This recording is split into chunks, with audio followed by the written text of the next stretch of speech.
A alfabetização de crianças indígenas enfrenta uma série de desafios também.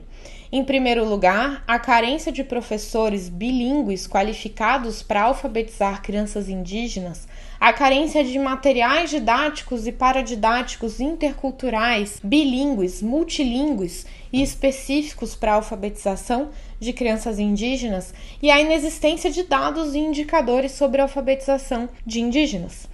Como fazer uma política sem dados e indicadores sobre como se desenvolve essa política.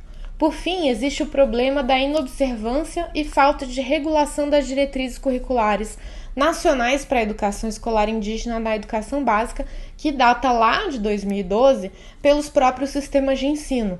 Essa regulação normatiza os princípios e regras que devem reger a organização da educação escolar indígena, a elaboração dos projetos políticos pedagógicos das escolas indígenas, a organização curricular, a formação e profissionalização dos professores das escolas indígenas, e o problema se estende para o desconhecimento das legislações, ações e programas federais da educação escolar indígena.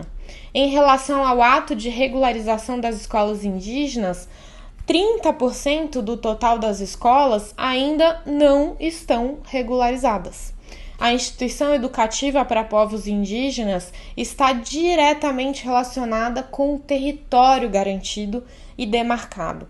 Essas terras são alvos de disputa e violências diversas contra os povos indígenas.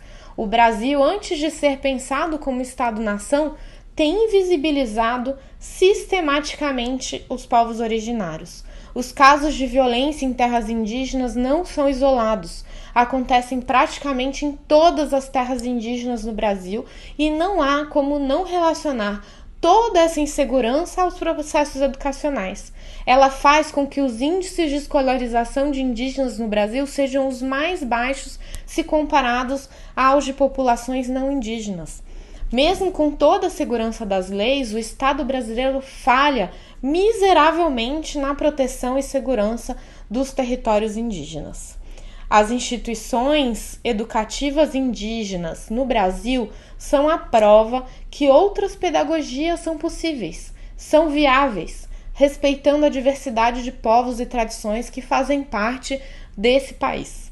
Para garantir esse direito à diversidade, as leis brasileiras tiveram que romper com práticas assistencialistas, assimilacionistas e integradoras que eram vigentes até então e que por muitas e muitas décadas marcaram a convivência dos povos indígenas com o Estado brasileiro.